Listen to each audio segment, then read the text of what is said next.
மன்னன் பல பேரு போறந்தான், இந்த மன்ன குரு போட்டு மறைஞ்சான்.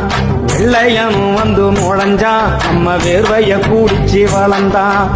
ஆயிரம் ஆயிரம் மாற்றம்தான் அப்பப்ப இங்கு நடந்தது.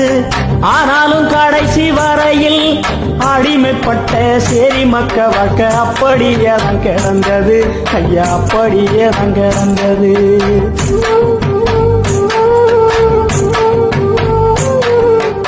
உழுக்கு கைகட்டி கிடந்தோம், குனிக்குருகி நடந்தோம். புலிக்கு மாடா உழைச்சோம், ஒத்தடிமைகளா தெரிஞ்சோம். ஆண்டைக்கு 30 உழுதோம், அரை வயிற்று கஞ்சிக்கு அழுதோம். விளைஞ்சத பூரா கொடுத்து வெறுங்கையா வீடு நுழைஞ்சோம்.